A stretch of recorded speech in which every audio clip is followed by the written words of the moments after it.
কথা বলতেছেন না কেন? আপনার সমস্যা কি? আমার তো কোনো সমস্যা নেই। আপনার কোনো সমস্যা নাই।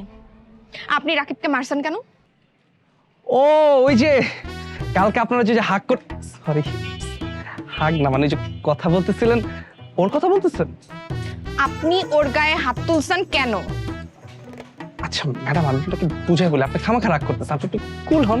কুল আমি যথেষ্ট আছি। আমি যদি এখন কুল না থাকতাম আপনি এখানে দাঁড়ায় থাকতে পারতাম না। আপনি আমাকে এক্সপ্লেইন করবেন আপনি ওকে পিটাইছেন কেন?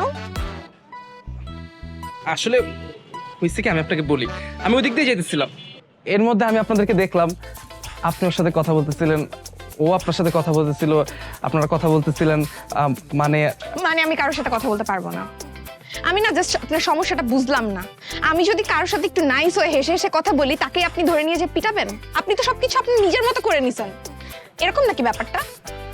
না না, আপনি ভুল বুঝতেছেন, এরকম একদমই আসলে না, মানে ওই যেটা আর কি বলতে চাইতেছিলাম আমি, মানে আমি 10টা দিন থাকবো না। রাকিবকে আমি রিকোয়েস্ট করছিলাম এই 10টা দিন যেন বাচ্চা কাচ্চাগুলোকে একটু পড়ায়। এতদিন যদি বাচ্চা কাচ্চাদের গ্যাপ যায় ওরা তো ঠিক মতো স্কুলে আসবে না, ওদেরকে পড়াবে কে? আমি ওকে এটাও বলছিলাম যে দরকার পড়লে আমি গাড়ি ভাড়া দিব। এত রিকোয়েস্ট করে ম্যানেজ করলাম আর আপনি তাকে মারছেন।